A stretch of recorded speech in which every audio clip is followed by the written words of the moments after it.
tetapi apabila terjadi secara tidak normal, penggumpalan darah ini dapat mengganggu kesehatan tubuh, seperti terbentuknya emboli paru, penyakit jantung, kemudian stroke, penggangguan ginjal, dan lain-lain. Nah, sebenarnya apa kekentalan darah itu? Hari ini kita akan kupas tuntas tentang hal ini. Telah hadir bersama kita narasumber yang ahli di bidangnya. Beliau adalah Dr. Francisca Melanie Swindro yang akan membawakan materi tentang kekentalan darah. Selama sesi presentasi dan diskusi berlangsung, Bapak Ibu dapat mengajukan pertanyaan ke narasumber. Untuk pertanyaan mohon dituliskan di kolom chat agar kami dapat sampaikan ke pemateri. Sebelum Dr. Meli menyampaikan materinya, izinkanlah saya untuk membacakan kurikulum vitae dari beliau. Mohon izin untuk share slide.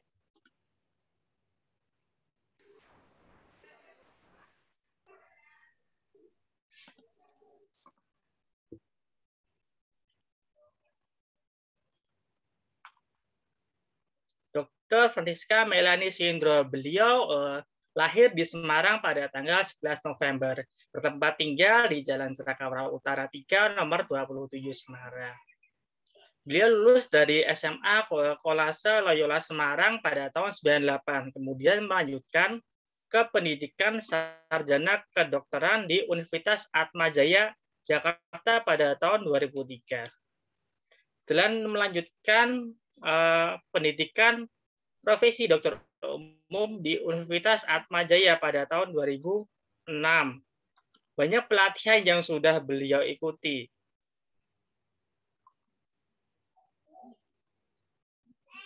Nah, antara lain ada pendidikan ACLS, kemudian pendidikan ATLS. Beliau juga mengikuti pelatihan delegasi Indonesia pada ASEAN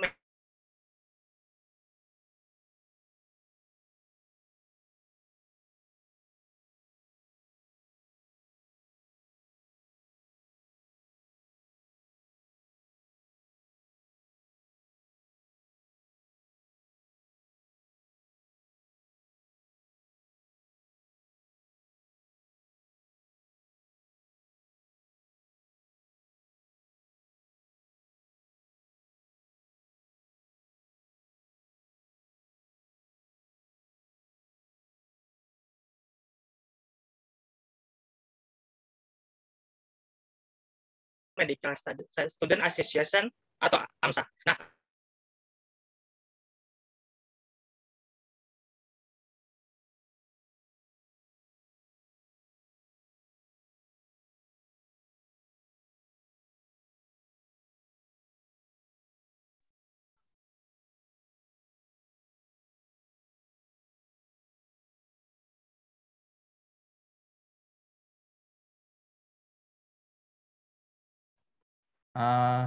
Selamat sore.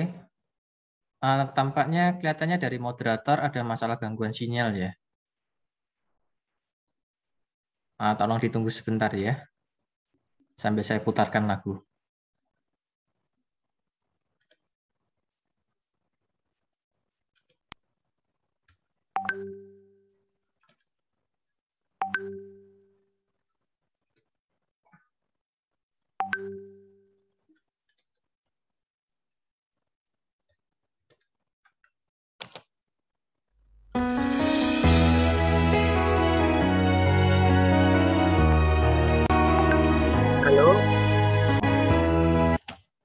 ya, Mas Yan, mohon maaf ada sedikit kendala teknis sepertinya. Oh iya, tidak apa-apa. Laptop. Nah, sebelum materi dimulai, boleh saya menyapa Dr. Melanie dulu. Selamat sore, Dr. Melanie. Ya, selamat sore. Ya, selamat sore, dokter. Terima kasih, dokter, selamat atas sore, Mas Bayu. Selamat sore, teman-teman semua, Bapak Ibu. Semoga dalam keadaan sehat selalu ya. Amin, amin, amin. Dokter, sepertinya sudah tidak sabar untuk mendengarkan materi kita pada malam hari ini, dokter.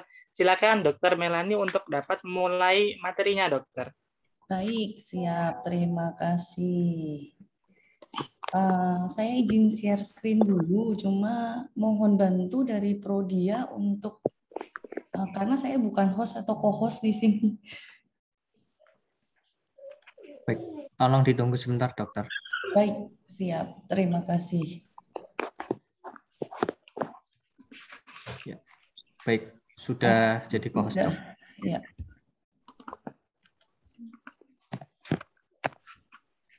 Apakah materi yang saya buka sudah bisa terlihat?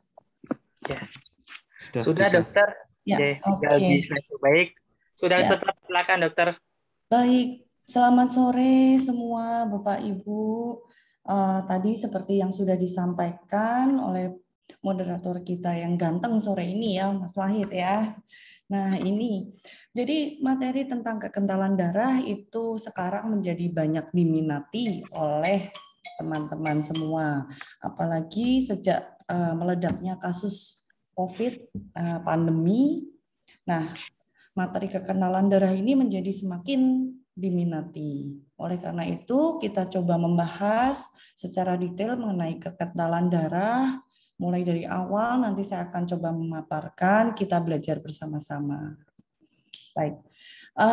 Apa sih sebenarnya darah itu? Jadi darah itu sebenarnya merupakan cairan. Dari bentuknya memang cair. Nah, cairan itu terdapat pada semua makhluk hidup. Jadi semua makhluk yang hidup itu kecuali tumbuhan. Nah, tumbuhan tingkat tinggi itu berfungsi untuk mengirimkan zat-zat dan juga oksigen yang dibutuhkan oleh jaringan tubuh.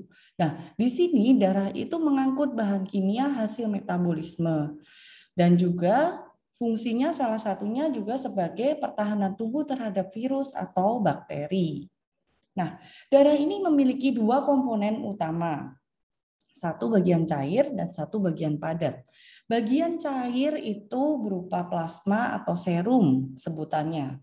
Kemudian bagian padat itu berupa sel-sel darah. Nah, di sini bisa dilihat bahwa penggambarannya itu kalau di dalam lab, di dalam laboratorium itu bisa dipisahkan antara plasma dengan bagian padat atau sel-sel darahnya. Nah, plasma itu sendiri terdiri dari ada bagian protein, kemudian ada bagian air dan solusinya.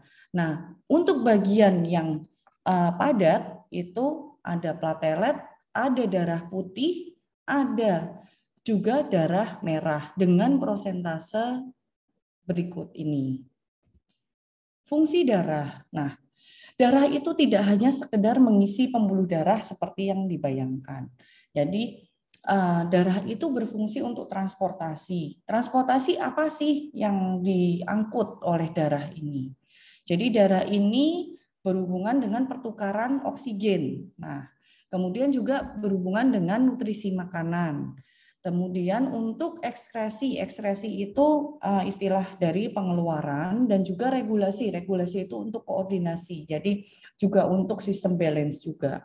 Nah, di sini koordinasi keseimbangan pH darah pada manusia itu 7 sampai 7,2. Nah, ini darah tersebut bisa memiliki fungsi komposisi seperti itu karena mempunyai plasma protein yang disebut sebagai albumin. Juga salah satu komponennya ada fibrinogen dan globulin. Mungkin teman-teman yang pernah mengikuti beberapa seminar itu bisa melihat bahwa albumin itu merupakan komponen protein yang juga banyak berperan penting. Nah, di sini fungsi darah juga sebagai koordinasi keseimbangan darah dengan jaringan. Jadi dia mengkoordinasikan keseimbangannya. Nah, ada salah satu fungsi darah, yaitu trombosit. Itu fungsinya untuk mencegah perdarahan. Dan juga yang tadi fungsinya untuk pertahanan tubuh itu adalah leukosit. Leukosit tentu saja teman-teman pernah tahu. Kalau di pemeriksaan lab itu di Prodia, di leukositnya tinggi berarti ada suatu infeksi gitu. Nah, ini darah itu sebenarnya diproduksinya itu di sumsum tulang. Jadi ada suatu pemeriksaan bone marrow function BMP itu yang diambil itu di sumsum tulang belakang manusia. Itu untuk proses pembentukannya. Nah, yang diambil dari situ biasanya pasien itu sedikit membungkuk kemudian diambil di daerah ini adalah tempat masuknya gitu, disedot. Nah, dapatlah dianalisa ada sel darah merah, ada sel darah putih, dan ada platelet. Platelet itu tadi yang disebut sebagai trombosit. Nah, ini adalah gambaran sel darah merah yang dilihat dari mikroskop. Nah, jadi setelah diambil biasanya kemudian akan dibuat sediaan hapus. Nah, diberi pewarnaan khusus, dilihat di mikroskop, jadilah seperti ini yang terlihat dengan pembesaran tentu saja. Jadi ada sel darah merah eritrosit, sel darah putih leukosit. Nah, leukosit ini dibagi lagi menjadi dua macam, granulosit dan agranulosit. Kalau granulosit itu biasanya bergranula, tetapi kalau agranulosit itu biasanya polos. Nah, granulosit sendiri dipisahkan menjadi neutrofil, eosinofil, basofil. Satu lagi sel darah merah yaitu platelet, itu trombosit, kepingnya yang berfungsi untuk mencegah terjadinya pendarahan.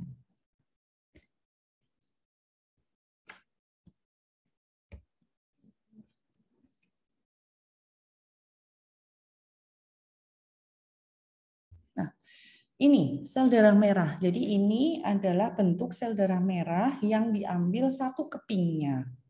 Nah, di sini struktur sel darah merah itu bentuknya bikonkav. Bikonkav itu cembung begitu ya. Kemudian anukleatid, kemudian juga dia warnanya itu merah tentu saja. Di sini karena sel darah merah itu ada komponen hemoglobinnya.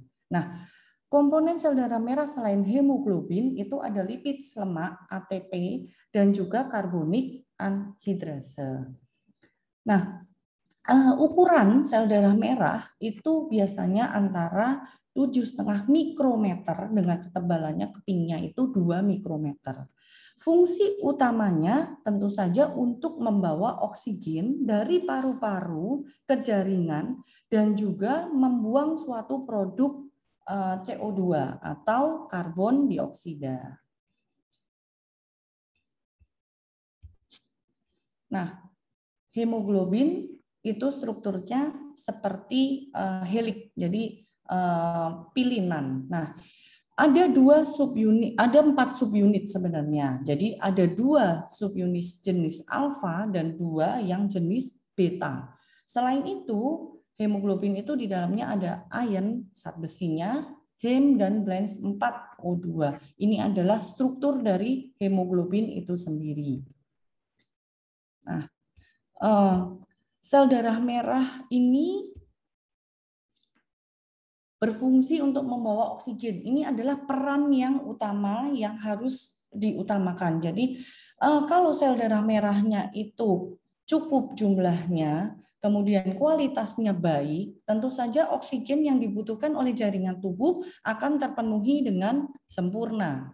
Nah, berbeda lagi dengan sel darah putih atau leukosit. Nah, leukosit ini fungsinya utamanya itu untuk melindungi tubuh.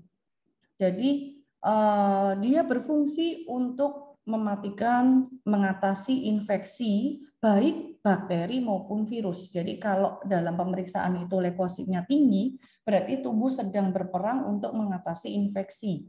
Tidak peduli infeksinya bakteri atau virus. Nah, leukosit ini dikelompokkan, itu ada leukosit yang jenisnya untuk fagosit, jadi dia memang secara aktif itu dia akan keluar dan kemudian melawan infeksinya. Dan satu lagi adalah leukosit imun. Jadi dia adalah suatu produk antibodi yang gunanya untuk melawan infeksi. Kemudian, nah ini ada beberapa macam tipe sel darah putih. Jadi kalau teman-teman semua pernah melakukan suatu cek darah rutin atau darah lengkap, di situ biasanya ada jenis-jenis yang dianalisa, jumlahnya biasanya yang dianalisa. Di situ ada neutrofil, eosinofil, basofil, monosit, itu yang tergolong dari leukosit, fagosit, dan juga ada limfosit yang untuk imun leukositnya. Nah, ini biasanya hasil pemeriksaan lab itu ada nilai normalnya. Nah, nanti setelah dilakukan tes lab dibandingkan dengan nilai normal, seorang dokter dapat menganalisa sampai di tahap mana pertahanan tubuh manusia tersebut. Nah, ini. Jadi kalau sel darah putih itu diibaratkan adalah suatu tentara yang untuk melawan infeksi. Jadi melawan bakteri, melawan virus, itu diibaratkan dia yang tentara yang berperang melawan musuh. Demikian. Nah, sekarang kita masuk ke trombosit.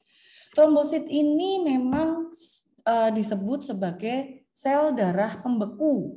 Jadi bentuknya keping kecil, merupakan sel terkecil di darah. Bentuknya oval, dihasilkan sumsum tulang, dia berperan aktif pada koagulasi dan hemostatis. Nah, dia berperan penting untuk mencegah kehilangan darah. Jadi ibaratnya itu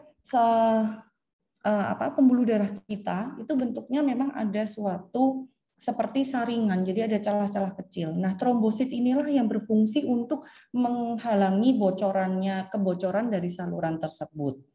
Maka dia disebut sebagai sel darah pembeku. Jadi dia untuk bila ada perdarahan, maka dia yang berperan untuk menutup dan kemudian mencegah perdarahan selanjutnya. Nah, keping darah. Nah, ini. Jadi apabila ada yang tersayat, jadi ada tersayat pisau sehingga ada luka sobek, kita tidak mempedulikan sedalam apa ya, tetapi di sini ada suatu luka sobek yang terjadi di permukaan kulit. Nah, darah akan keluar. Nah, yang berarti itu salurannya ada yang terbuka. Keping darah inilah yang berfungsi untuk menambal. Itu logika yang bisa saya sampaikan adalah, jadi keping-keping itu akan menambal adanya lubang. Gitu. Nah, trombosit ini cenderung melekat satu dengan yang lain. Istilahnya adalah agregasi. Nah, sehingga lebih mudah membentuk bekuan darah. Jadi kalau dia terlepas satu-satu hanya kepingan oval-oval, keping-keping kecil, dia akan sulit untuk mencegah perdarahan. Tetapi dia akan bersatu dengan yang trombosit lainnya dan membentuk suatu bekuan darah. Namanya, jadi trombosit itu membentuk suatu trombus. Sehingga darah itu akan lebih kental dan lebih berhenti. Demikian cara kerja sederhana dari trombosit. Nah, sekarang kita masuk ke topik kita yang utama. Jadi, kekentalan darah. Istilah kekentalan darah itu sebenarnya itu lebih relevan untuk merujuk pada penyakit hiperkoagulasi atau darah yang mudah membeku sehingga terjadi trombosit. Jadi trombosis, jadi menjadi trombosis.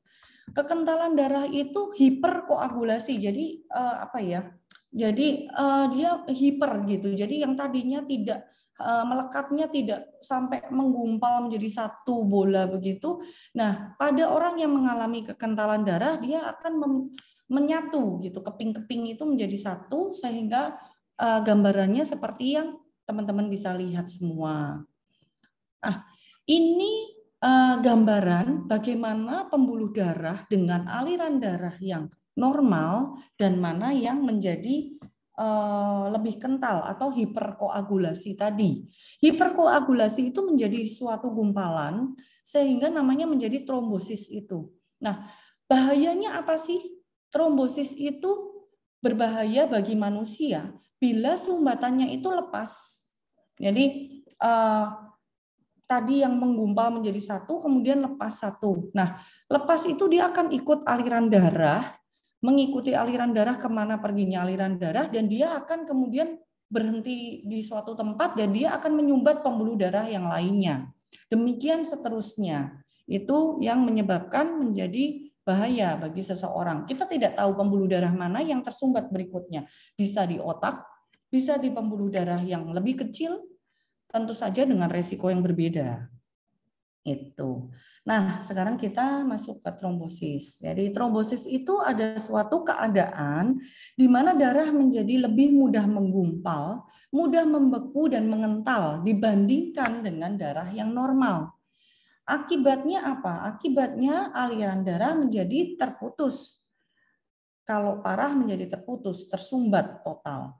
atau hanya terganggu sehingga suplai zat nutrisi pada jaringan yang dilewati menjadi terhenti dan mengakibatkan kematian pada jaringan tersebut. Jadi kita bayangkan ada suatu selang gitu ya, kalau teman-teman melihat selang air itu seperti pembuluh darah manusia. Nah, kemudian ada suatu penggumpalan misalnya dari lumut gitu. Nah, tentu saja itu akan menghambat, tidak selancar dengan kalau kita bandingkan dengan selang yang tanpa ada sumbatan lumutnya. Nah, kadang-kadang kita juga kesel gitu karena lumut itu tadi kalau kegencet atau gimana dia akan lepas sehingga air yang keluar dari selang menjadi ada lumutnya. Itu sama persis dengan pembuluh darah manusia. Nah, faktor resiko. Jadi faktor resiko itu adalah suatu faktor yang menyebabkan menjadi lebih mudah terkena. Nah, ini apa sih faktor resikonya?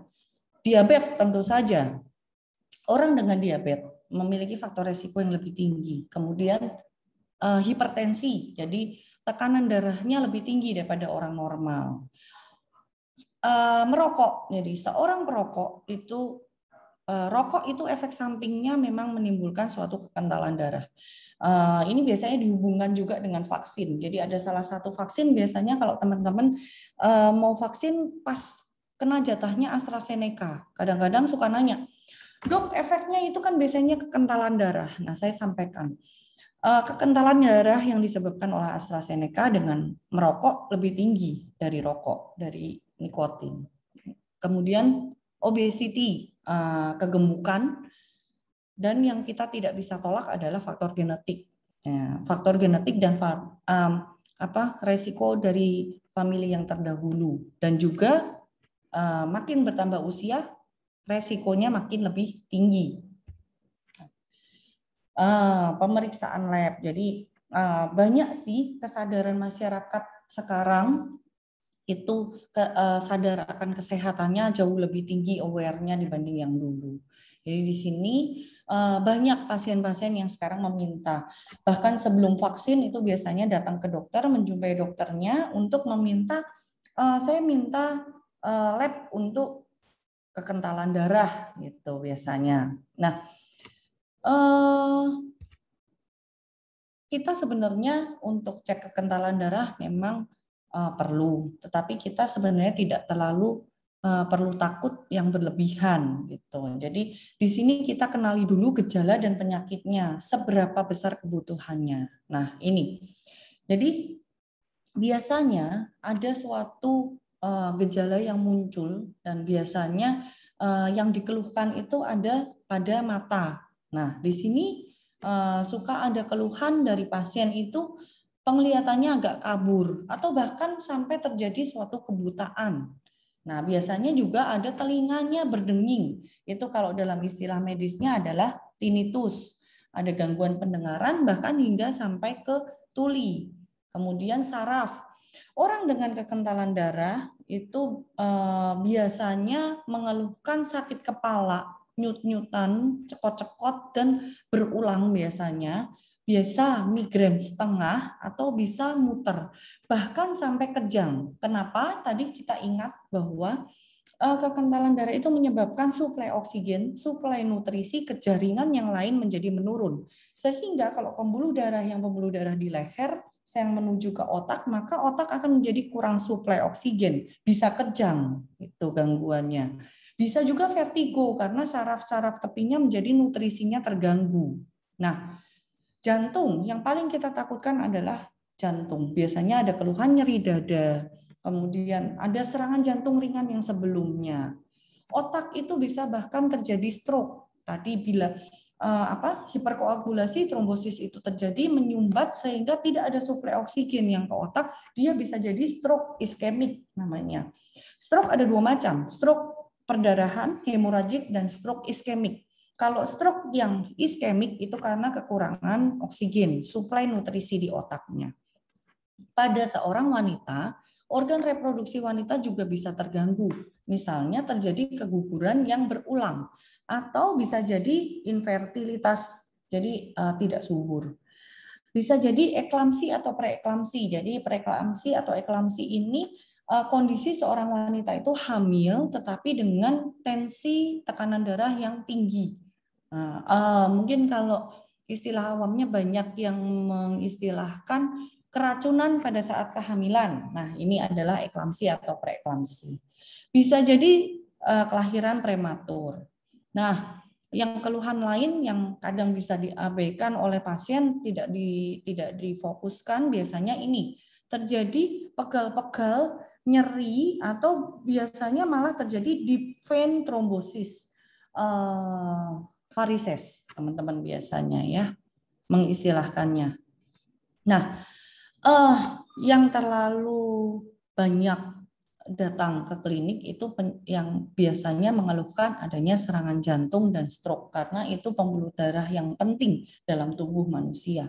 Nah, serangan jantung ataupun stroke itu penyebab utamanya adalah terhambatnya aliran darah ke jantung dan ke otak.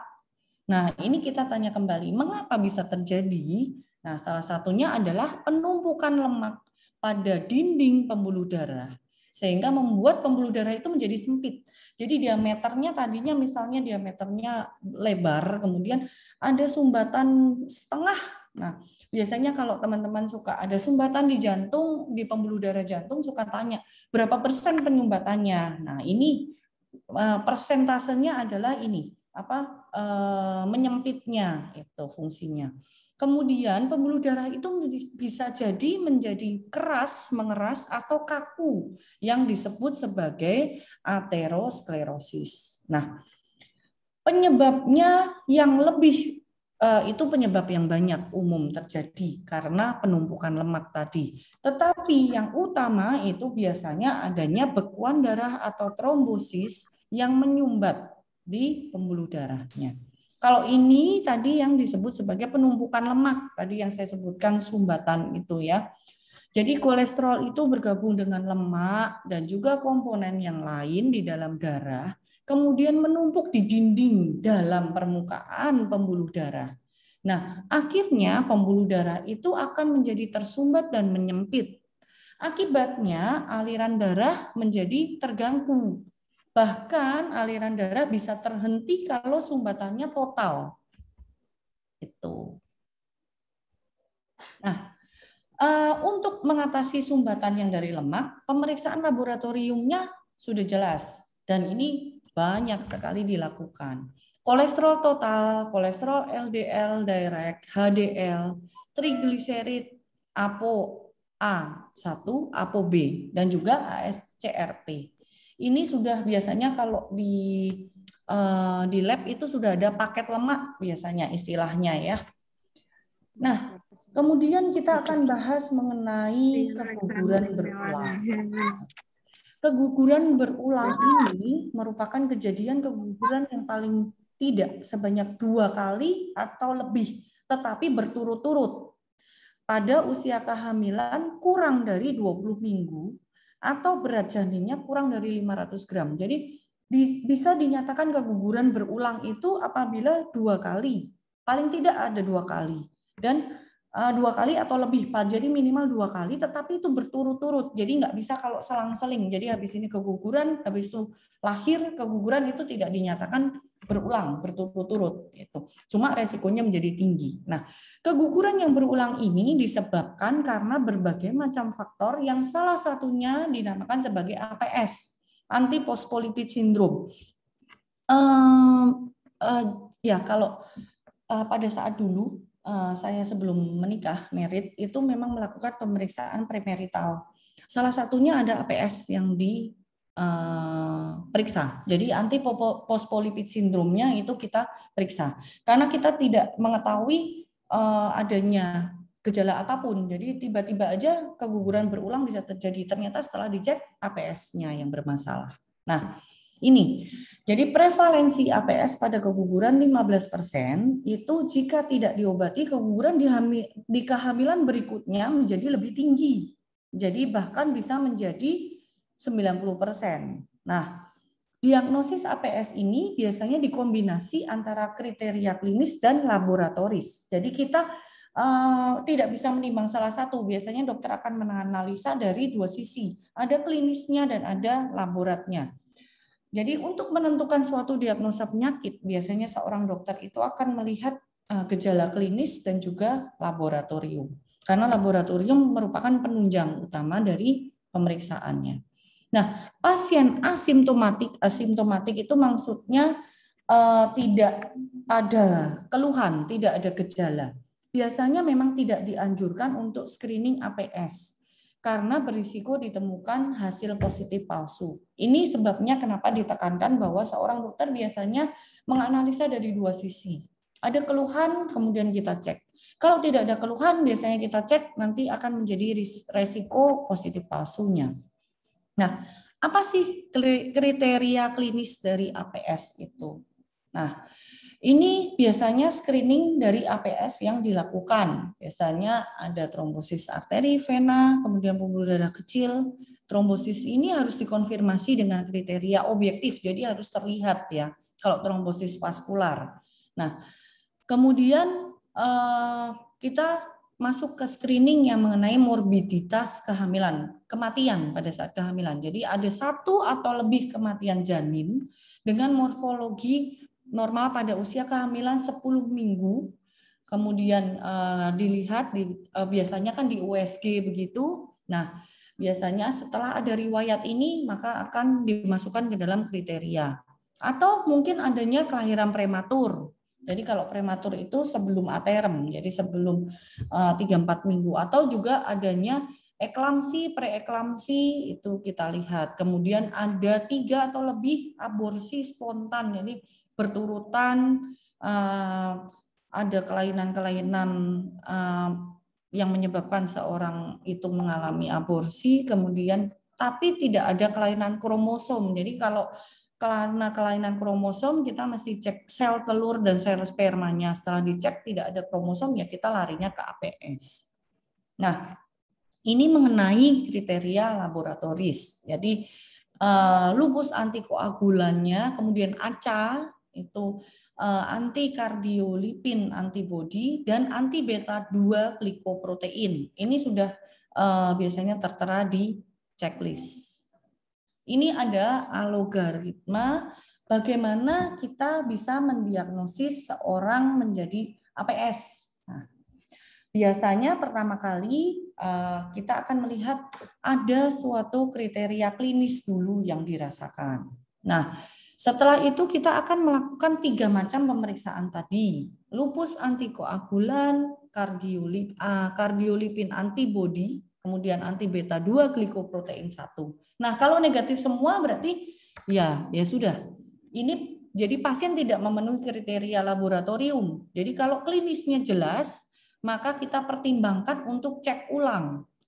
Nah, kemudian kalau di klinik-klinik yang umum kita segera cek ke spesialis atau loncat ke pemeriksaan APS tadi. Nah, kalau yang pemeriksaannya ada yang 1 atau 2 tes positif, kita lari yang ke kanan. Nah, kalau lebih dari ada 1 atau lebih yang positif, maka dugaan APS kita terapkan. Jadi ulang pemeriksaan dalam 12 minggu untuk memastikan. Kalau negatif, kembali alurnya. Tetapi kalau ada yang positif 1 atau lebih, nah ini tegak diagnosanya sebagai APS yang terkonfirmasi. Kemudian kita akan bahas mengenai deep vein thrombosis. Ini banyak kejadian deep vein thrombosis. Jadi kondisi medis ditandai dengan pembentukan gumpalan-gumpalan darah pada vena-vena dalam yang dapat menyumbat baik seluruh maupun sebagian aliran darah yang melalui vena. Ini menyebabkan gangguan sirkulasi darah. Biasanya ditemukan pada tungkai bawah. Tungkai bawah itu bagian kaki paha ke bawah. Jadi tungkai bawah paha atau panggul. Nah, ini keluhannya adalah nyeri-nyeri di bagian dalam. Nah, setelah dilihat ilustrasinya dapat kita lihat seperti itu. Yang gambar kedua dan ketiga. Jadi ada suatu trombosis pada vena bagian pembuluh vena yang di dalam, dan ada emboli, bahkan ada emboli. Emboli itu tadi trombusnya yang lepas, ikut aliran darah. Jadi ada suatu gumpalan yang lepas. Nah, orang dengan deep vein thrombosis itu keluhannya sakit dan juga bengkak di kaki, itu letaknya tepat di mana yang terjadi trombosisnya, pembuluh darahnya. Nah, meskipun gumpalan yang lebih kecil mungkin tidak menimbulkan gejala apapun. Jadi kalau yang gumpalannya besar, tentu saja yang lebih dirasa, lebih terasa. Nah, masalah utama yang terjadi ketika bagian dari pembekuan darah ini terlepas, kemudian mengalirnya ke paru-paru, akan terjadi PE.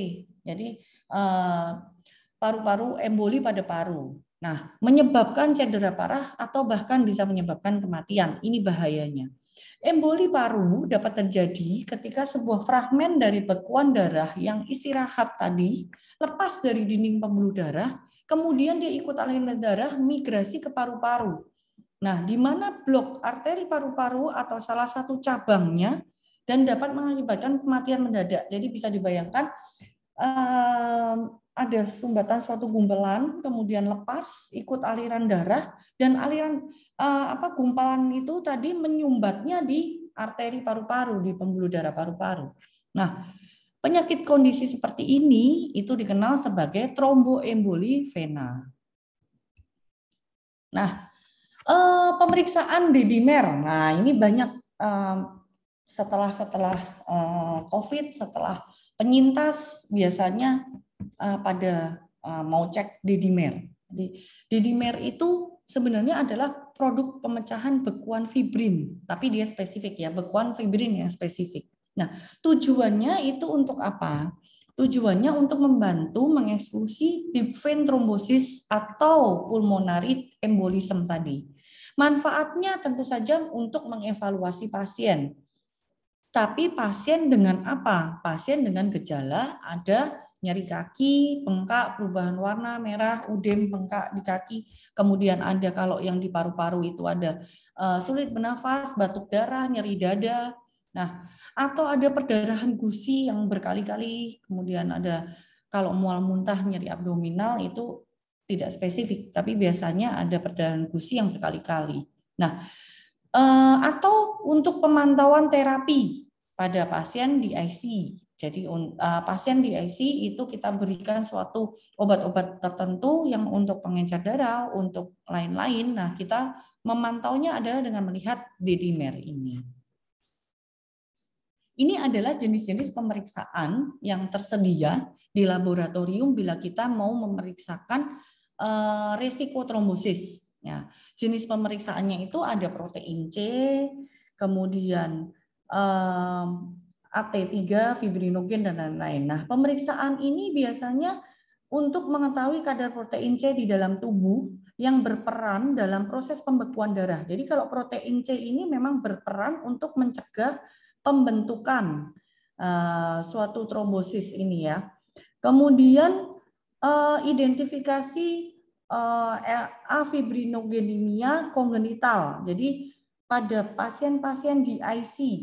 Di IC itu adalah disseminated intravascular coagulation. Jadi dia ada memang ada kelainan kongenital pada saat kelahiran yang didapat pada saat dia didapatnya sudah dari sejak lahir gitu. Jadi ada suatu kelainan. Nah, ini kita pantaunya dengan menggunakan semacam ini. Nah, kemudian kita juga harus cek adanya suatu ACA IgM dan ACA IgG.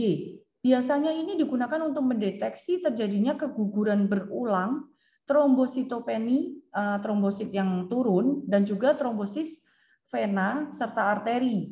Nah, untuk yang paket di bawahnya mengenai trigliserid, kolesterol, kemudian HDL, LDL, itu biasanya untuk mendeteksi gangguan metabolisme lemak dari pasien. Jadi menentukan faktor risiko penyakit jantung koroner dan juga stroke. Nah, kalau yang paling bawah agregasi trombosit, ini pemeriksaan untuk evaluasi fungsi platelet. Jadi bagaimana tadi fungsinya trombosit itu bekerja untuk membantu pembekuan darah. Jadi ini fungsinya untuk membantu menegakkan diagnosis gangguan hemostatis karena efek fungsi trombosit, baik yang bersifat kongenital sejak lahir maupun yang didapat. Nah, juga digunakan untuk memantau terapi antitrombosis, memantau secara berkala penderita dengan resiko trombosis. Nah, ini adalah panel-panel pemeriksaan, tetapi saya menghimbau teman-teman kalau mau melakukan pemeriksaan itu sebaiknya terarah. Jadi konsultasi ke dokter dahulu sehingga tidak semua diperiksa, lebih tepat sasaran. Nah, kemudian kadang-kadang itu seseorang, apalagi di masa pandemi, itu banyak yang menjadi dokter tiba-tiba spontan menjadi dokter sendiri. Jadi dia berpikir, kemudian didokteri sendiri, cek sendiri, lalu bingung sendiri. Sebenarnya ada sesuatu yang salah kaprah di masyarakat. Jadi orang-orang banyak yang menyamakan kekentalan darah itu dengan TAT, tes agregasi trombosit. Tapi sebenarnya kekentalan darah itu terjadinya kan karena beberapa faktor. Tidak bisa hanya murni TAT tinggi udah langsung berarti darahku kental. Dia tidak menganalisa mengapa prosesnya seperti itu. Tidak sama memang antara kekentalan darah dengan TAT. Nah, agregasi trombosit ini gunanya untuk menilai trombosit itu seberapa baik menempel satu dengan yang lain, menggumpal. Nah, manfaatnya adalah mendiagnosa masalah yang berkaitan dengan fungsi platelet dan menetapkan apakah masalah tersebut berkaitan dengan gen atau kelainan yang lain atau efek samping dari pengobatan aspirin, pengencer darah. Nah, agregasi trombosit ini bisa menurun bila ada autoimun. Kemudian ada sindrom Bernard-Soilier, kemudian ada trombositopenia, kemudian obat-obat yang menghambat agregasi itu bisa menyebabkan agregasi trombosit menurun tentu saja. Salah satunya aspirin dan clopidogrel. Aspirin dan clopidogrel sama-sama merupakan obat yang menghambat agregasi platelet, tetapi dia golongannya berbeda. Nah, salah satu yang lainnya ada uremia. Orang yang dengan gagal ginjal itu agregasi trombositnya akan menurun. Nah, yang meningkat hiperagregasi itu terjadi peningkatan kecenderungan trombosit membentuk agregasi sehingga menyebabkan adanya faktor resiko stroke dan juga penyakit jantung koroner. Nah, agregasi trombosit ini bertujuan untuk memonitoring terapi pengobatan antikoagulan, tetapi bukan untuk screening. Sekali lagi saya tekankan di sini bukan untuk screening. Jadi tidak bisa menyatakan darah kental itu dari melihat agregasi trombosit, karena dia tidak bisa untuk screening, hanya untuk memonitoring.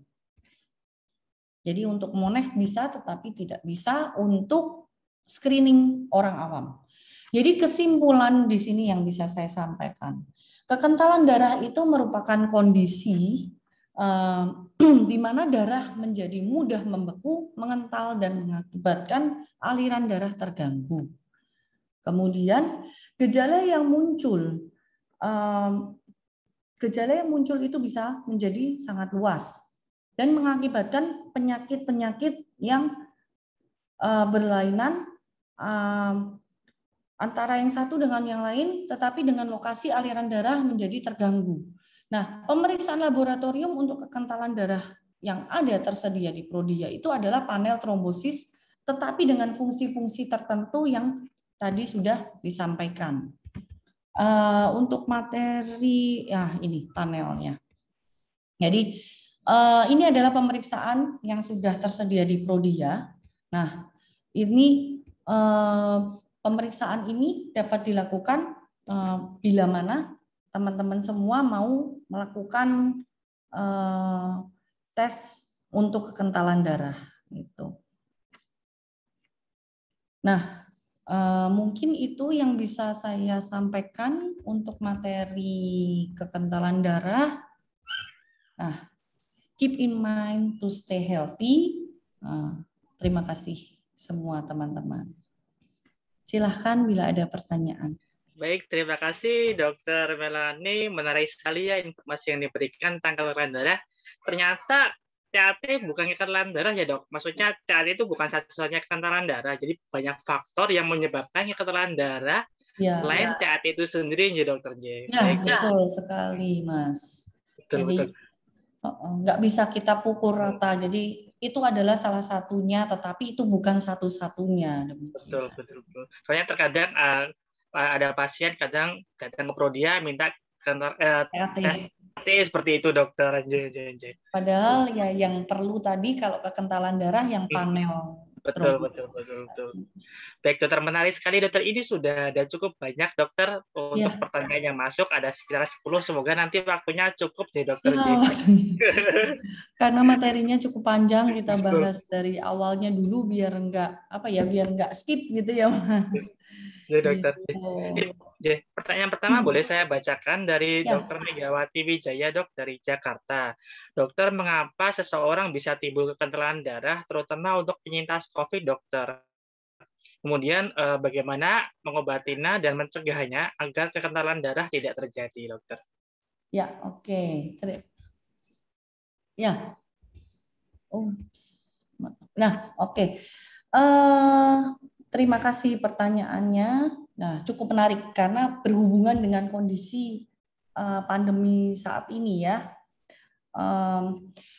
Memang kekentalan darah itu merupakan ada satu hal yang utama yang memang kita harus waspadai pada penyintas COVID. Jadi memang kalau pada penyintas COVID itu biasanya tidak semua ya, tetapi tidak semua itu biasanya setelah dinyatakan negatif atau sembuh itu banyak yang memang ditunjukkan D-dimer. Biasanya kan ada suatu pemeriksaannya D-dimer.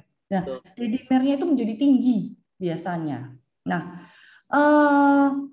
D-dimer itu memang tinggi pada saat penyintas COVID. Tetapi biasanya D-dimer itu otomatis bisa bertahap untuk turun gitu. Jadi biasanya juga pada saat perawatan itu dokternya juga sudah memberikan obat-obatan pengencer darah pada saat opnam dirawat dan juga sudah dipantau. Jadi biasanya kekentalan darah ini diobati untuk melakukan pengobatan berkala selama 6 bulan biasanya. Nantinya D-dimer ini akan menurun bertahap, memang tidak bisa patokan 6 bulan saja, tetapi biasanya antara satu personal dengan yang lain itu berbeda-beda responnya. Jadi kalau di sini memang seorang penyintas itu biasanya D-dimernya tinggi. Tetapi jangan khawatir karena biasanya dengan penyintas yang D-dimernya tinggi itu yang gejalanya adalah berat biasanya. Nah, itu sudah diterapi di rumah sakit dengan obat-obat pengencer darah tentunya. Memang obat pengencer darah yang diberikan, tidak ada pilihan lain. Tetapi harus dengan pemantauan rutin, jadi cek rutin berkala. Dan biasanya akan turun bertahap, demikian. Itu. Baik. Ya, berarti harus tetap dengan pemantauan rutin. Betul, ya, jadi harus dengan pemantauan dan juga memang harus tadi sabar, karena tidak bisa yang langsung otomatis tiba-tiba sadek gitu turun gitu, karena harus memang berkala gitu. Dokter, pertanyaan selanjutnya dari Megawati dok, bagaimana memeriksa kekentalan darah dari seseorang yang sehat dokter? Memeriksakan kekentalan darah. Ini tadi kalau memeriksa kekentalan darah itu tadi dengan panel trombosis tadi ya yang tersedia di Prodia. Nah, kemudian di Prodia selalu dimanapun sepertinya siap untuk melayani tes panel trombosis ini ya. Gitu. Untuk biayanya malah mungkin pihak Prodia apakah mau dibuka di sini ataukah nanti mungkin hubungi marketingnya saja, demikian ya. Betul, nanti dapat menghubungi Prodia di cabang. Gitu. Soalnya untuk tesnya berbeda-beda antara 300, 500 seperti itu, berbeda-beda untuk tiap tipe tesnya. Baik, terima kasih. Dokter, pertanyaan selanjutnya dokter dari Dokter Megawati, Dokter Meliani. Ya. Tadi disebutkan bahwa untuk faktor risiko selain yang dapat dicegah seperti obesitas, perokok juga ada yang terkait gen, dokter. Nah, Ya. kalau misalkan yang terkait gen ini, apakah bisa dicegah, dok, agar gen ini tidak menjadi penyakit kekenalan darah tersebut, dokter? Iya, untuk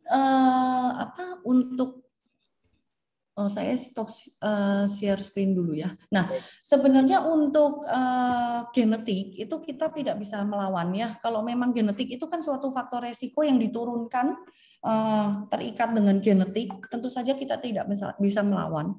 Tetapi dengan faktor resiko genetik biasanya kan kita sudah mengetahui kakeknya atau siapa biasanya menderita penyakit seperti ini. Otomatis sebagai keturunannya dengan faktor resiko yang lebih tinggi harusnya akan lebih aware dan dia akan sebaiknya kontrol ke dokter secara berkala. Yang paling mudah adalah kita kontrol itu tensinya tentu saja. Kemudian kita jaga pola makan, pola sehat, hindari lemak karena itu makin memperburuk keadaan. Nah, biasanya pola hidup sehat, kemudian kontrol rutin ke dokter, itu yang bisa dilakukan untuk yang terkait dengan genetik ya. Karena kalau untuk genetik, kita kan tidak bisa menolak genetik kita, keturunan kita dari siapa, tetapi kita bisa mengatasinya dengan kontrol rutin dan sedini mungkin. Gitu. Atau bila ada keluhan sedikit, nah kita cek apakah ini termasuk tadi. Karena seorang dokter akan menetapkan tidak bisa hanya laborat saja, tetapi kita juga melihat gejala klinisnya. Demikian. Baik, dokter. Terima kasih, dokter. Ini pertanyaan selanjutnya dari Ibu Meliana, dokter. Ya, Meliana. Cek dedimer ya. Untuk cek dedimer sebenarnya hasilnya bagus. Untuk protondin, kemudian fibinogen hasilnya bagus. Belum cek untuk TAT. Kemudian sampai dengan tahun 2019 sering cek TAT. Oh, ini tadi mungkin di awal ya Mas. Mungkin ya, pertanyaannya diketik di awal sehingga yang di belakang kan materi kita sudah terjawab tadi bahwa memang ada beda antara kekentalan darah dengan agregasi tadi. Betul. Ya, betul. Nah, apakah dengan riwayat seperti ini dapat dilakukan vaksinasi, dokter? Ya, jadi dengan riwayat kekentalan darah, memang sebaiknya dicek dulu kondisi pada saat itu berapa. Biasanya orang cenderung untuk mengecek lengkap kalau dengan ada riwayat yang berulang berkala. Setelah itu kita memang, saya dulu banyak menangani di sentra vaksin. Kita biasanya sebagai screening, dokter yang screening selalu meminta surat keterangan dari penyakit dokter penanggung jawabnya. Jadi sebaiknya memang dikonsultasikan dulu kepada dokter spesialis penyakit dalam bagian hematologinya. Nah, setelah memang dinyatakan memang aman dan layak untuk vaksin, barulah membawa surat itu ke sentra vaksin. Karena kalau tidak berani divaksin memang. Tidak di sentra vaksin dokter screeningnya otomatis tidak berani. Gitu. Jadi kalau misalkan sudah ada faktor risiko, konsul dulu ke dokter. Dokter penyakit, iya. Untuk dijelaskan apakah pasien ini layak untuk divaksinasi atau baik. Pertanyaan selanjutnya dari Ibu Kris, dokter. Ya. Apakah ada baiknya lansia minum obat pengecer darah, kardioaspirin atau dokter? Ya, kembali lagi. Jadi di sini kita tidak bisa pukul rata. Jadi biasanya tuh kalau saya lihat, saya kan ada pegang klinik BPJS juga. Di situ salah satunya programnya adalah Prolanis, di mana ada orang-orang yang dengan penyakit kronis, hipertensi dan diabetes. Biasanya tuh mereka membandingkan duduk bersama, kemudian dia bilang, ini loh, saya tadinya sakit kepala, terus minum aspirin. Darahnya tadinya kental, terus jadi encer karena minum aspirin. Karena aspirin itu pengencer darah. Nah, kita juga lupa, aspirin itu juga ada efek buat tahan nyerinya. Jadi kan sakit kepala itu hanya gejala luar sakitnya hanya sakit kepala. Tapi inti masalah penyakit apa kan kita harus telusuri lebih dalam lagi. Tidak bisa pukul rata. Kalau teman saya menggunakan aspirin, aspilet 1 hari sekali, hidupnya panjang. Tetapi kita tidak bisa pukul rata bahwa semua lansia wajib minum kardioaspirin, aspilet, atau bahkan clopidogrel. Kalau salah kedaden, ini takutnya nanti akan menjadi perdarahan. Bisa perdarahan yang paling kecil, subkonjungtiva misalnya di mata, atau mimisan atau apa. Lebih baik cek dulu kondisi kesehatannya, kemudian cek dulu bagaimana kondisi jantung, tensi, dan penyakit resiko lainnya. Baru apabila perlu, baru minum obat. Karena lansia tanpa obat, wah itu luar biasa sebenarnya. Jadi justru jangan mencari obat kalau tanpa obat. Gitu. Betul. Karena sebenarnya esensinya obat itu adalah racun ya dokter. Betul, cuma ya. Jadi justru jangan bingung kalau lansia itu nggak dapat obat. Kita harus mensyukuri bahwa lansia itu dengan kondisi umur kita sekarang tidak perlu obat, itu amat sangat perlu disyukuri. Ya, betul. Medical check up ke dokter untuk konsultasi. Medical check up. Ya, betul. Obat atau tidak. Baik. Dokter, pertanyaan selanjutnya dari Bapak Budi Susilo, dokter. Apakah kekentalan darah ini bisa dicegah dan bagaimana caranya? Kemudian faktor-faktor apa saja yang bisa menjadikan terjadinya kekentalan darah? Tapi mungkin sudah dibahas ya dokter. Ya. Mungkin ditambahkannya adalah pola makan. Nah, pola gitu makan ya. Tadi belum ya, pola makan gitu. Memang sulit untuk menghindari lemak-lemak itu ya, godaannya terlalu tinggi buat kita. Saya sendiri pun juga sudah mulai masuk ke usia-usia rawan nih, Mas. Jadi ditambahkan pola makan. Olahraga dan pola makan yang perlu ditekankan lagi gitu. Ini ada lagi dokter pertanyaan dari Bapak Budi, dokter, apakah sering ngantuk itu bisa karena kolesterol yang tinggi, dok? Biasanya kalau kolesterol itu keluhannya lebih ke arah pegel-pegel, nyeri di leher belakang, kemudian pundak gitu. Nah, itu biasanya kita cek kolesterolnya tinggi. Kemudian kolesterol diobati masih begitu. Ternyata trigliserid tinggi. Nah, itu tadi makanya yang penting itu tadi ya kalau mau cek sekalian di paket lemak gitu. Kalau lainnya gejalanya biasanya kalau ngantuk itu justru lebih ke arah tadi pembuluh darah kita itu kan mengangkut oksigen. Seseorang itu bisa menguap. Tujuan menguap itu sebenarnya kan kita buka mulut masukin oksigen banyak. Berarti kalau kita ngantuk itu kondisi oksigennya kadang-kadang kalau ngantuk di posisi yang jam-jam tidak sewajarnya ya, berarti otak kita kurang oksigen. Nah, kita mesti cari kondisi pembuluh darah kita mengangkut oksigennya cukup nggak nih gitu. Jadi kita jangan mikir kolesterol dulu, itu memang ada hubungannya. Tetapi yang penting kita cari dulu olahraganya bagaimana. Terus pola makannya, istirahatnya, jangan-jangan memang capek, kurang istirahat gitu. Baik, dokter. Tapi tidak ada salahnya untuk cek kolesterol ya, memang karena ada berhubungan. Betul.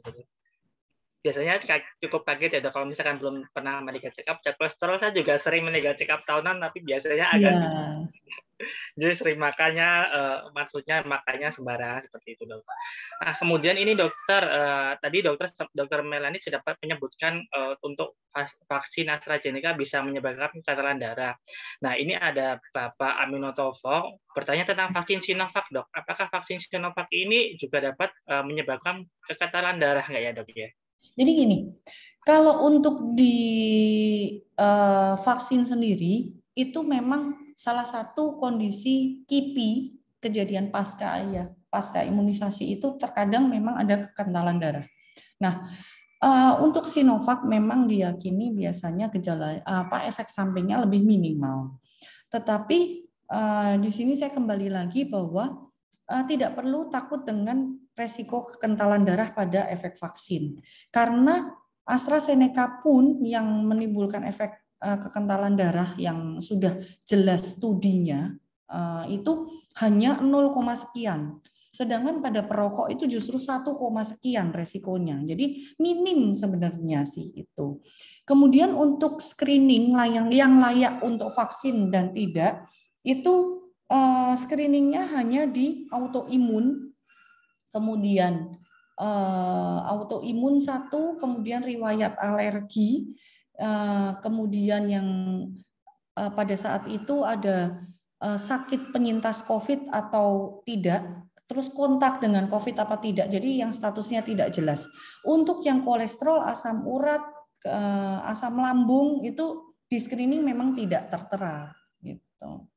Jadi untuk pertanyaan yang selanjutnya, sebenarnya untuk yang kolesterol dan lain-lain itu bisa sebenarnya untuk menyebabkan, tetapi kita mesti kembali lagi, fakta utamanya kekentalan darah itu diukurnya adalah dengan cek lab. Kita tidak bisa menduga-duga gitu. Ya, betul, tidak bisa dikira-kira ya, Dok. Tidak bisa dikira-kira. Jadi kita tidak bisa kira-kira kalau kolesterol kita tinggi berarti pukul rata, kekentalan darahnya kental ya. Nggak bisa dianalogikan seperti itu. Tapi kalau kolesterolnya tinggi, jelas ada sumbatan di pembuluh darah. Itu yang pasti kan tadi di slide juga dijelaskan. Jadi untuk vaksin Sinovac jarang ada data untuk penyebabnya. Ya, untuk datanya sih minim ya. Ya, betul. Jadi pesannya jangan takut untuk divaksin ya, Dok ya. Jadi kalau berani ngerokok harusnya vaksin berani. Karena efek dari rokok itu lebih tinggi sih. Iya, Dokter. Dokter, ini ada pertanyaan dokter ya dari Ibu Kristina, mengapa HB saya rendah dan bagaimana cara meningkatkan HB, dokter? Karena beliau ingin menjadi pendonor darah, dokter. Ya. Oke, donor darah, wah sangat mulia. Jadi kalau donor darah itu saya menyatakan di atas batas kemanusiaan gitu ya, kata Rektor Saraya. Karena kita tidak bisa memilih darah kita mau disumbangkan buat siapa gitu kan. Kalau ya ini taruhlah kadang kalau kita namanya pelayanan gitu ya Mas yang di Prodia kadang pelayanan orangnya nyebelin kita masih jengkel gitu. Tapi kalau donor darah kan nggak bisa kita milih. Kita milih darahnya harus yang kriteria A, B, C kan nggak tahu kita donorkan ke siapa. Jadi memang pendonor itu memang mulia. Jadi di atas batas kemanusiaan ya karena itu udah tinggi levelnya. Jadi kalau untuk mau menjadi seorang pendonor itu HB-nya memang harus di atas 12,5. Ya, tentu saja HB yang di bawah 12,5 ditolak. Itu. Untuk meningkatkan HB tentu saja olahraga. Yang kedua, olahraga itu untuk sirkulasinya, untuk metabolismenya. Yang kedua, makan sayuran hijau, tablet besi. Tadi kita lihat di slide ada komponennya hemoglobin itu ada iron, zat besi.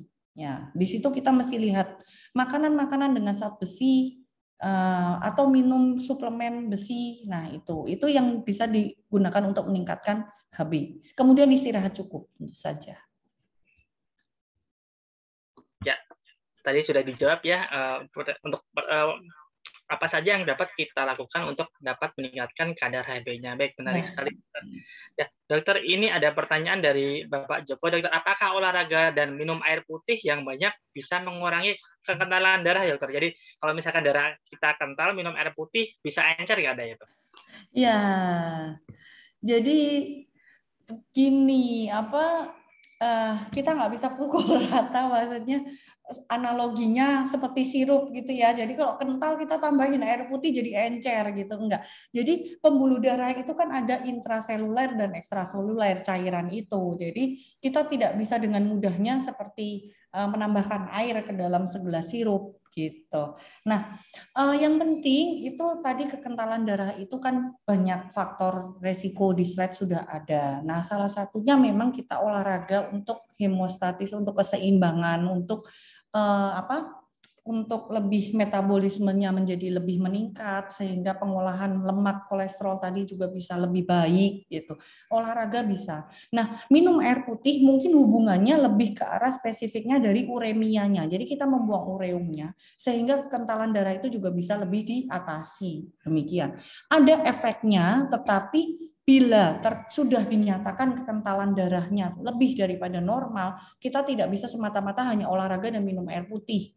Untuk mencegah dan untuk menjaga bisa, tetapi untuk mengobatinya tidak maksimal. Harus ada obat-obat pengencer darah yang masuk. Itu. Baik, dokter, terima kasih atas penjelasannya, dokter. Nah, ini ada Bu Ferry, dokter. Beliau ingin bertanya, beliau sudah cek apabila vitamin D rendah cuma 22, kemudian LDL-nya 108, dokter. Ya. Selanjutnya triglycerid 217, beliau juga cek FT4 20,19. Apakah perlu cek D-dimer, dokter? Selain pemeriksaan tersebut. Iya, untuk D-dimer kan kita mesti cek dulu apakah ada gejala klinis. Jadi tadi diungkapkan bahwa cek D-dimer itu tidak untuk screening, tidak disarankan untuk screening ya tentu saja. Jadi kita lebih baik menilai dulu kondisi klinisnya. Ada keluhan yang mengarah ke tadi gejala-gejala tadi. nyeri dada, kemudian ada mudah perdarahan, kemudian bengkak, nyeri deep vein, trombosis tadi. Kalau ada gejala segera periksa dulu. Nanti daripada hanya cek dedimer tok gitu kan eman-eman ya. Jadi lebih baik konsultasi dulu, diungkapkan gejalanya apa, nanti secara global dokter akan menganalisa lebih lanjut. Baik. Jadi dedimer ini bukan pemeriksaan dia untuk screening ya dokter, seperti pemeriksaan bulan puasa yang kita bisa sewaktu-waktu bisa untuk screeningnya. Berbeda sekali, terutama diperiksa pas konsultasi ke dokter apabila ditemukan keluhan. Dokter, pertanyaan selanjutnya, dokter, mungkin ini agak di luar topik. Kalau sikat gigi itu kok mau muntah, penyebabnya apa ya dok? Kemudian ya, jadi ya gini, sikat gigi itu kan memang namanya kalau teman-teman gimana ya saya jelasinnya, ada suatu refleks vagal namanya, refleks vagus gitu. Itu juga menyebabkan muntah. Mungkin berarti bagian-bagian tertentu yang di dalam mulut itu batang pangkal tenggorokannya itu kesenggol sehingga pasti kan gitu. Jadi kalau kadang pemeriksaan pada dokter-dokter zaman dulu. Jadi saat saya masih anak-anak itu kan angkatan tua Mas, kalau kayaknya Mas Wahid enggak ngalami itu malahan. Kalau zaman saya dulu anak kecil itu saya radang tenggorokan itu masih ke dokter anak masih pakai tong spatel itu loh Mas, masih di gitu. Nah lidahnya ditekan ke bawah. Nah itu kalau nyenggol ke batang ke pangkalnya itu pasti muntah-muntah gitu. Nah apakah mungkin sikat giginya sampai nyenggol-nyenggol ke bagian tertentu? Itu yang pertama. Yang kedua, mungkin pasta giginya enggak nyaman, bisa juga itu. Jadi kita coba lihat, ini ke Pak Sabar ya. Coba itu dilihat apakah pasta giginya sudah sesuai yang enak. Karena kan kita mandi pun juga aroma sabun kita pilih yang sesuai gitu. Nah, satu pasta giginya, yang kedua sikat gigi. Cara sikat gigi itu kan kita nggak boleh ngosok juga kanan kiri. Kita harus bulat-bulat kayak Upin Ipin gitu ya. Bulat-bulat itu sehingga lebih soft gitu. Apalagi kalau usia kita sudah makin lanjut, kita osrok begitu kena gusi, abrasi kayak laut gitu terkikis, giginya gampang goyang. Jadi mesti soft pelan-pelan, cari sikat gigi yang nyaman dan pasta gigi yang aromanya disukai. Kemudian jangan terlalu dalam, jadi nggak kesenggol ke batang sehingga nggak ada refleks vagalnya. Itu mungkin. Ya, saya bukan dokter gigi, tapi pengetahuan ini mungkin bisa membantu ya untuk share ke teman-teman semua. Baik, dokter. Mungkin ini pertanyaan terakhir, dokter, karena waktu sudah menunjukkan pukul 18.15. Ini pertanyaan paling penting, dokter, dari semua pertanyaan. Dokter, apakah ada spesial konsultasi link, dok, saat memerlukan pertolongan? Jadi mungkin bisa disebutkan, dokter, kalau misalkan Bapak Ibu bisa berkonsultasi dengan dokter Melanie, itu dokter Melanie dapat ditemui di mana ya, dok? Apakah bisa online atau harus offline, dokter? Kalau saya sementara ini offline, Mas. Jadi tatap muka. Karena saya nggak ada link yang untuk saya nggak sediakan WA. Biasanya kalau untuk konsultasi online itu melalui WA klinik saya. Jadi ada hotline klinik WA. Saya bisa kirim sih. Jadi saya itu ada di dua tempat, klinik Ibu Teresa satu di Unika dan satu lagi di klinik Sugio Pranoto. Itu dua-dua ada hotline kliniknya. Nah, ini mungkin saya kirim di chat ya. Baik dokter. Baik. Jadi mohon maaf, memang saya melalui hotline-nya adalah hotline klinik ya, jadi bukan langsung ke saya. Betul. Berarti bisa lewat klinik nih dokter J. Ya. Baik, sepertinya pertanyaan sudah habis, dokter. Sambil dokter untuk mengechat, boleh saya tutup nih dokter untuk diskusi kita pada sore hari ini.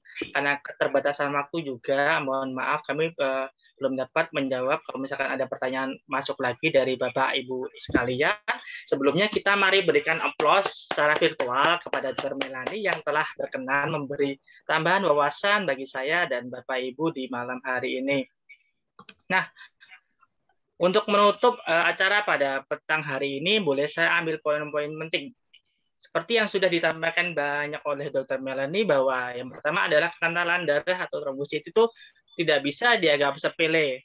Kemudian kita perlu mewaspadai faktor-faktor risiko yang terkait dengan kekentalan darah seperti merokok, obesitas, diabetes, dan lain-lain. Yang ketiga adalah kita mewaspadai, kenali gejala yang muncul agar kita dapat memeriksakan ke dokter apabila timbul gejala terkait dan dapat melakukan pemeriksaan laboratorium yang tepat untuk dapat mendeteksi adanya kekentalan darah. Baik, terima kasih Dr. Melani atas waktunya. Ya, sama-sama Mas. Semoga bisa menambah ilmu untuk kita belajar bersama. Ya, terima kasih dokter. Untuk selanjutnya saya kembalikan kepada MC. Terima kasih Mas Rian, silakan. Terima kasih atas waktu yang diberikan. Terima kasih kepada Dr. Francisca sebagai pembicara hari ini. Kemudian terima kasih kepada Pak Wahid sebagai moderator pada hari ini. Selanjutnya saya akan mengumumkan 3 pemenang door prize dari pertanyaan yang tadi sudah ditanyakan. Yang memberi pertanyaan, pemenang door prize jatuh pada nama Budi Susilo dari Salatiga, kemudian Grace dari Semarang, dan yang terakhir kepada Ferry Idawati dari Semarang. Nanti untuk pengklaiman door prize, nanti di dalam kolom chatting akan saya cantumkan Ibu Orin untuk menghubungi atau untuk mengklaim door prize-nya. Selanjutnya untuk penutup, kata-kata penutup kami persilakan waktu dan tempat kepada Romo Tanto sebagai ketua pelaksana di acara hari ini.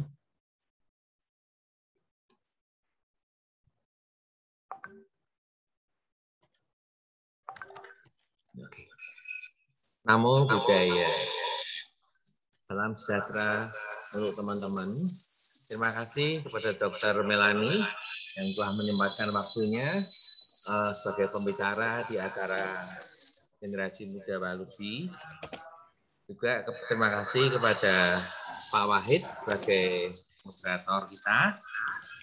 Juga kami ucapkan terima kasih kepada Bu Helen yang telah mengkoordinir acara Prodia Walubi ini bisa berjalan dengan baik. Semoga acara hari ini bisa bermanfaat untuk teman-teman yang mengikutinya. Juga tak lupa kami ucapkan terima kasih kepada teman-teman yang telah mengikuti acara kami dari awal sampai akhir. Ya, yang terhormat Pandita, fase kepemimpinan majelis, juga dari Walubi dari Kepulauan juga ada hadir di sini. Terima kasih. Dan acara selanjutnya dari Walubi tanggal 30 Oktober kita akan mengadakan acara mendatangkan motivator dari Medan, Bapak Albert, yang sudah tak asing lagi. Beliau adalah motivator termuda Asia Tenggara. Untuk itu, karena waktu sudah sangat sore, selanjutnya mungkin saya akan serahkan kepada Pak Sabar untuk membacakan doa secara Theravada. Sapi sata bawantu sukitata. Semoga semua makhluk hidup bahagia. Sadu, sadu, sadu.